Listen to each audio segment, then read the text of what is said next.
adlaw, historically ni sa amon nga politika nga tradisyon. Alin pa sa Commonwealth, ang amon nga Lolo Pedro Villena, mayor na sa Commonwealth. Ang sa nagtimpo sa Amerikano, nag-lead sa revolt dito sa Kabangkalan, mayor ko dito ang among great-grandfather si Maximiano Guanzon. Ang mga Villena Guanzon, dugay na kami sa politika, pero wala kaniya ng awa. At kami na mga Villena Guanzon, daghan mo galing Guanzon diri si Mono. Kami na Guanzon diri. Oo, ikaw mo na sila dito, ako mo na mga igagaw. Pero may kontra ni Marcos.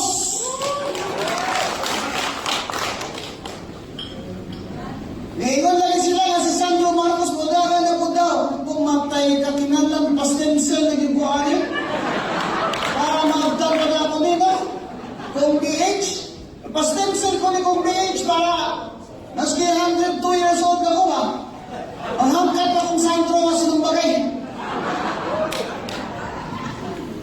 karoon historical muli ko sa Bacolod kaya ingon ako akong mga igsoon because our parents are gone now na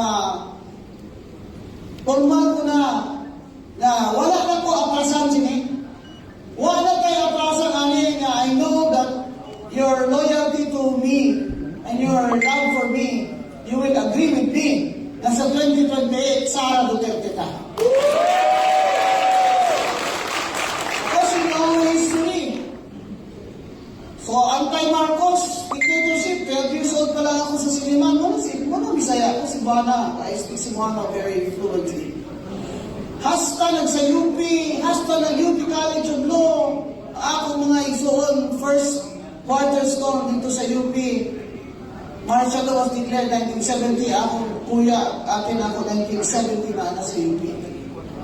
Kami naka-experience yun nga na personal ng martial law. One of the first things that Ferdinand Marcos did to make sure that the local elites will be dismantled, he confiscated our electric plants.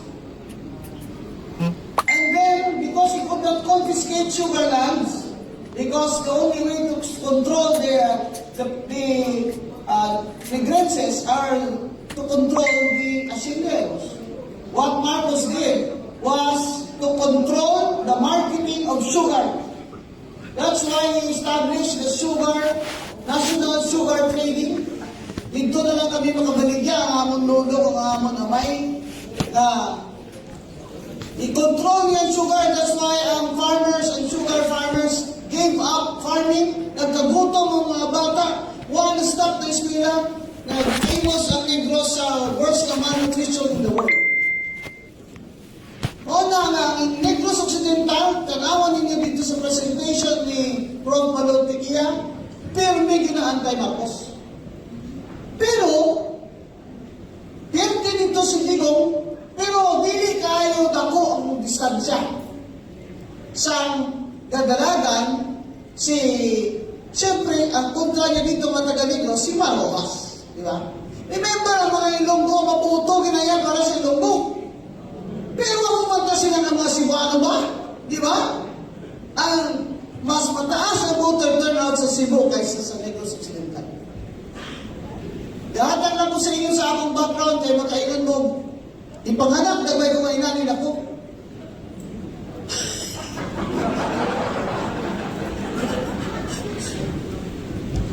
Ang akong pamilya politiko, ako igsuon ka board member, ang ako igsuon nga judge, konsehal karon sa Cadiz pero mag-retire na.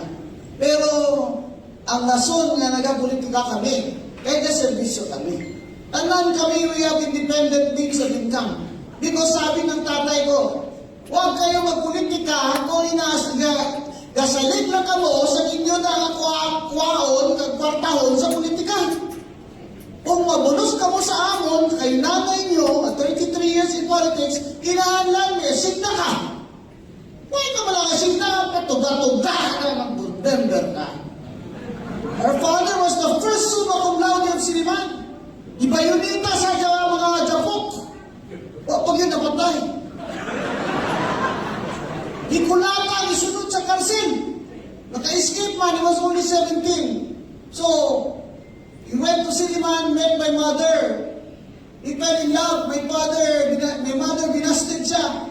Pero sige lang gapon siya pang Ritao until they got married and had 8 children. 8! Na ako, ako'y pinasahigid ko, kaya ako may between 3 boys. Walang ingon ako, Papa. Nahanap pag-anis kasi mo sumbag. Sumba ka na yun! Nahanap pa lang, sumba ko na yun. Sipa ko na yun. Hindi mo sila kabalos kay tatay ko. Ang paha mo na kalapan, no? Bukat pa kayong... Bukat kayong bako ba? Sa una, ang bata, di pag hindi pwede ka spoiled. Pero, spoiled na ako. Kasi, laging labas ang nanay ko, wala pa sa balay. Di ko naman alam na kung nanay pala dapat nasa bahay. Kasi nanay ko, pag-ising ko, wala naman. We were raised by our aunt. Pero we were raised in the tradition of one, excellence. Kung hindi ka number 1 sa klase mo, hindi ka niya kausapin.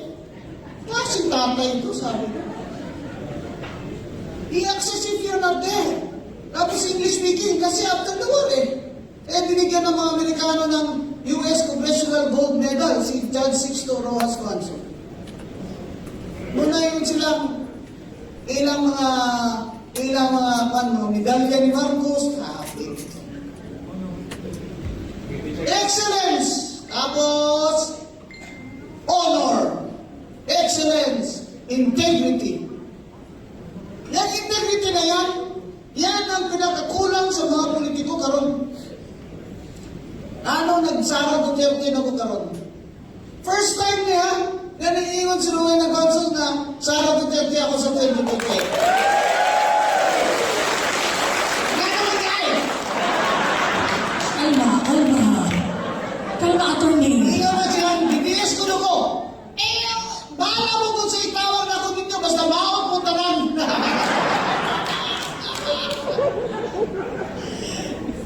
Tatlo appointments ko sa gobyerno. Puro sa Aquino. OIC Mayor, kami ni Digong. Classmate ko si Digong. Classmate ko si Pin Barsaga. 1988. Tommy Osmeña, William Forever. Saka yung sa taal na mayor, na uncle ng best friend ko. Si Tito Cabrera. Yan na lang naiwan sa amin. Ahora venimos de 19. The reason why I'm still active is because I was 27 when Cory Aquino appointed Kay me. Justin. But I did not belong to any political party because my family fought for her in Northern Negros to campaign for Cory Aquino against the warlord Armando Agustino. Sa una politika, tiruhay, habuyay Granada, Candinamita, Jay. Si Jay, OIC yun eh. Karon, Facebook na lang o Twitter.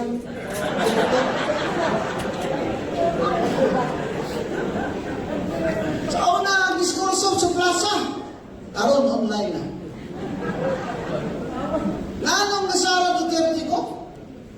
I told Lorraine Badoy in an interview, and I told Kitty Duterte, whom I met a few days ago, na the turning point sa akin, although I was just a neutral, independent observer because I was a commissioner, but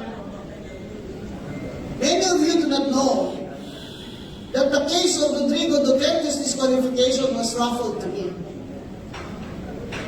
So I called my father and I said, they're disqualifying him because his certificate of candidacy being substituted is wrong. God rest his soul, pero ano ba naman yung Yusek din yun na yung bobobo ng mga tao nila na ang certificate of candidacy niya for mayor. And my father said, you have to interpret that liberally because you have to respect the choice of the people. And so, I wrote the decision in a hotel free from any political influence. As you know, I was appointed there because of my supporters from the Liberal Party. Tatay ko, liberal din. And to his credit, Maro has never called me. And I decided, and I called the two other commissioners, this is my decision. What is yours? Are you joining me?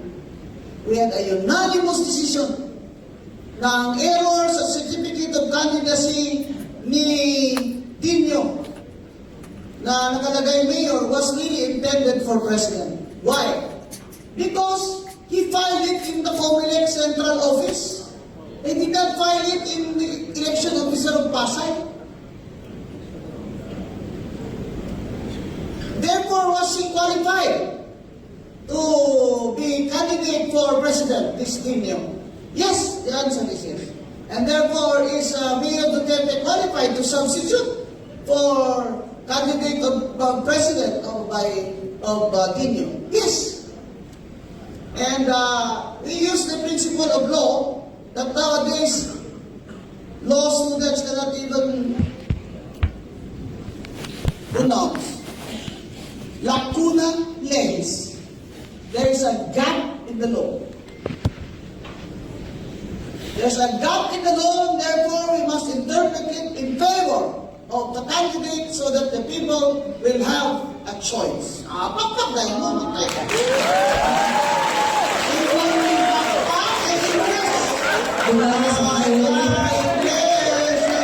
Koski ang pakpak para madunggan.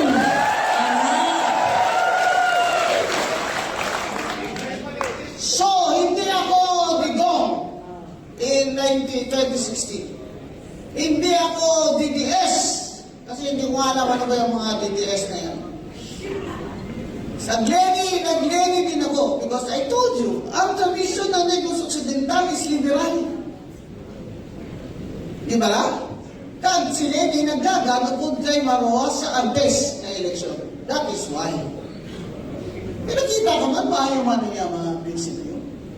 Pero from the start, sa rally, dahil ni Lenny, ako naman hindi kandidato for senator, may makasakat dito sa mga rally, ingot yun ko nga, si BBM, ate! Manang! Gusto niyo ng presidente na ate? Gusto niyo commander-in-chief na ate? Sinabi ko na yan. Kaya talagang tinarget nila ako. So, from the start, anti-BBM talaga ako, kaya di-disqualify ko siya dun sa Comelec bago ako na-retire. Kaya nung nanalo ako sa P3 PWD Party List, hindi talaga ako pinaupo kitang banustos. Pero karon, ang vengeance is mine on you go.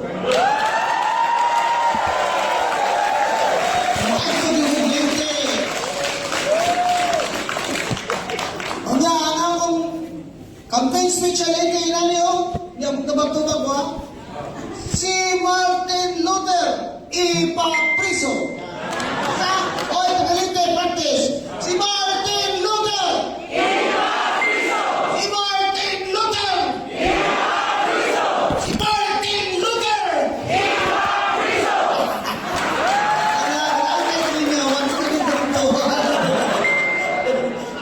That's why nagsara ako.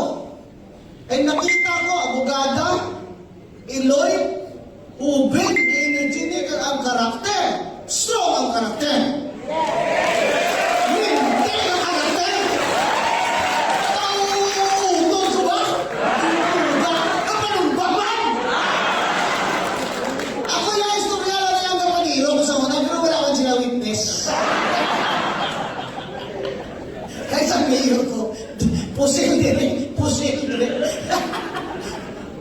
Basta karon. Tag-insulin na lang, igulang naman ko. Pero, ang importante sa tanan, na ang oposisyon karon, ang oposisyon leader karon, si Sara Duterte. Dili lang ka ng mga kanang gapretendya kasi sila may oposisyon na daladala sila Santo Niño de Cebu, nagsayaw-sayaw.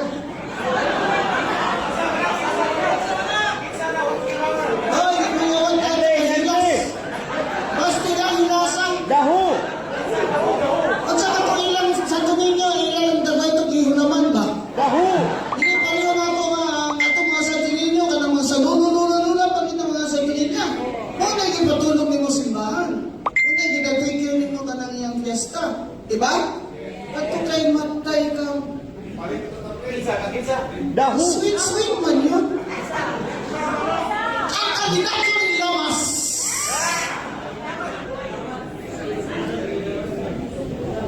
Si Luke Espiritu, na taga-Bacolod, na nip-test, iyon siya recently. Si Sara Duterte ang tunay na oposisyon. Kasi siya lang ang nagsasalita kontra kay Marcos na pinaparesign niya at ipakulong niya yung mga magnanakaw dyan. Kayo, kaya mananalo si Sara Duterte dahil kayo hindi kayo sumisigaw na ipakulong niyo si Miguel. Yan ha? Oh, testimony yan ni Luke Espiritu ha? Ako hindi nga bilib ko ng mga ilong ko. Hindi suicide kami ha? Sino Espiritu na yan nagsiling? Kung hindi wala na yan nagsiling si attorney, ano sabi? Jim Paras? Si Espiritu na yan nagsiling sila. Oh. So maniwala sila dapat. Kasi kakusa nila. Diba ang mga lentes sumama kay Leme? Diba? Ang kabayan sumama kay Leme. Ang akbayan sumama kay Leme. Yung akbayan at pagkabayan, isa lang sila noon. Nakaway, magkamatayan man sila. So dito, ang mga ang kapagawa pa doon sa akbayan, o na kontra kay na sila. During EDSA, wala man na sila. During snap election, wala man na sila. Snap election, dito si Digong o si Nanay Suling may leader dito sa Davao. Kaya sila, wala man na sila. Because the left wanted a revolution. They did not want an election. Anong Sara Duterte ko? Kaya sumo ko na kung si Sara Duterte mo daw, mapreso mo yun sila. Ano hasta karon? Ilan na kabulan? 8 na kabulan? Magsa na katuig? Wala galing mga kasuhan si Martin Luther King Romualdez? Unsa man ni siya? Ano ni nga bertod kung sa mga taga-Ilonggo, mga gulang pa? Ano nga bertod? Bertod! Ano nga magic? Ano nga power ni? Na hindi gini siya madutlan. Kaya naamo siya balita mo, pinapadala sa ina, dami balita. Pangawat ka rin yan, hindi niya nauglaho yan. So, una yan, pangawat, ay, guilty na kayo sila kung maka 10% sila. Karoon niya. Si Bongbong, 25 billion, 25%. Sa 100 billion. Sino nagsabi niyan? Si Saldi ko.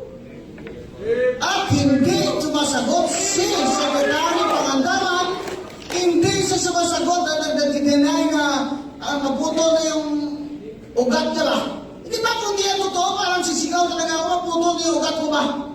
Hindi ka na tinood, hindi ka na tinood. Gano'n hindi maging sila mo, Juan, anak, kay tago na sila, kay kasuhan sila. Sama ni, kung sama ni kasing administration, binangag man ni. Economy is down. Foreign direct investments, down. Crash na. Illiteracy is up. Kaya si Bongbong dito, speaker pa doon sa UN Commission on Women, yung natuloy ang sipon.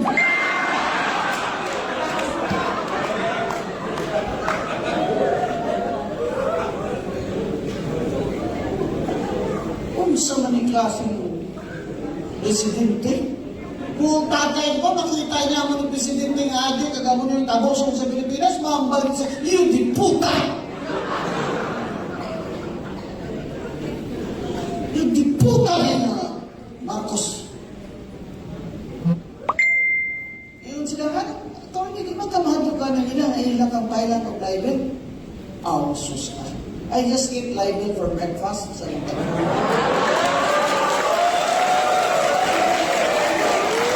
Ginasnak ni mo, attorney. ang ilagid ginahadlukan. Nakita nga por Sara Duterte na magtalaw kita. Alam niyo yung talaw? Na maduduwag kayo. Kaya kailangan piliin niyo ang words niyo sa social media. Kasi hindi naman kayo Rowena Gonson, baka hablan nila kayo. Kagaya ni John Abini, sige lang namin ipapriso si John.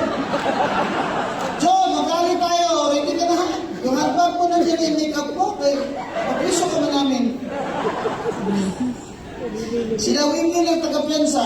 Sa Winnie's may taga-piso. Pero hindi tayo dapat magduwag. Kasi oposisyon tayo eh. Defensive sila. Di ba? Dapat ang attitude nyo sa kampanya nito, kailangan panalo tayo dito eh. At huwag kayong maniniwala na panalo na tayo. Kung sino dito naniniwala na panalo ka na, hindi ka nag-iisip, dapat tinignan mo kanina yung lecture ni Prof. Panotikiya. Hindi pa tayo panalo. And the only way manalo tayo is kailangan kugihan kita, do. Kugihan kita. Kaya remember, young people, 60% of the vote, no?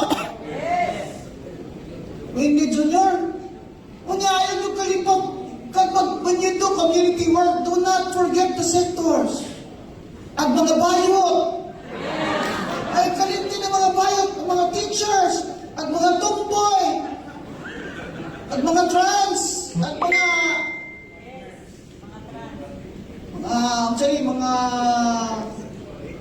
nagsakay sa rainbow at farmers, mga ganun ba? Remember, the target votes is 60% is 40 years old and below. Okay? So, tama yung sinabi kanina ni Ed, na huwag kayong maging exclusive na, ay, di mo na siya DDS. So, una, di mo na siya kuhan. Di ko. Di na. Eh, kinahanglan magdugang na. Ikaw, di naman ka pwede makadugang. Maski inali na kakadako, di naman ka pwede piharon. Kinahanglan mga amigo kita. Di ba na? O, kaingon sila ninyo. Si Ruel na ba sa kanya, nagsara na karon. O, iyon sila, kay DDS mo na. Papilabot ninyo sa inyong itawag na ako, pero remember, I and my family were anti-Marcial law, anti-Marcos ever since I was 12 years old. Kung saan ang Marcos, consistent kami, hindi talaga, nag-aaway talaga kami dyan sa politika. Talagang tutik na ang laki ng risk namin ng confiscation ng aming properties noong time na yan ng Cory versus Ferdinand Marcos. Ginawa pa rin namin. Kasi that was the right thing to do. So, kailangan mga higala, kung na-convince na sa atong mga kaigod o mga amiga, make sure na ang issues na doon nato. Parinig gira karon sa Iran versus Israel na sinabi ni Kong Barsaga. Ano epekto niyan sa ating mga OFW? Kahapon sa airport, may interview ako. Sabi niya, survivor ako ng Dubai attorney. Ay, nakauwi ka, salamat. So, oo niya, ipadatan kang Gcash ni BBM. Ay, hindi man siyang ikaw siya nabayad sa imong ticket. Sawa, ay, so ka, i-check na good training mo man siya na ako, padala ka niya Gcash. Sabi lang ni BBM, padalan sila ng aeroplano? Wala naman. Padalan sila ng pamplete? Wala naman. Ito, ang Marcos Gang Administration na wala yun siya balatyagon, wala tagipusoon para sa mga taong libre. Amo na nga kamo, you carry the message of Sara Duterte. You carry the message of Sara Duterte that she has a heart for the poor. Because, remember, more than 50% of Filipinos are poor and hungry. So, hindi lang yung politika ang aton. Remember always to add that. Grabe na niya ang blugbog na ekonomiya, grabe na ang mga illiteracy, grabe na. Kailangan talaga magreforma.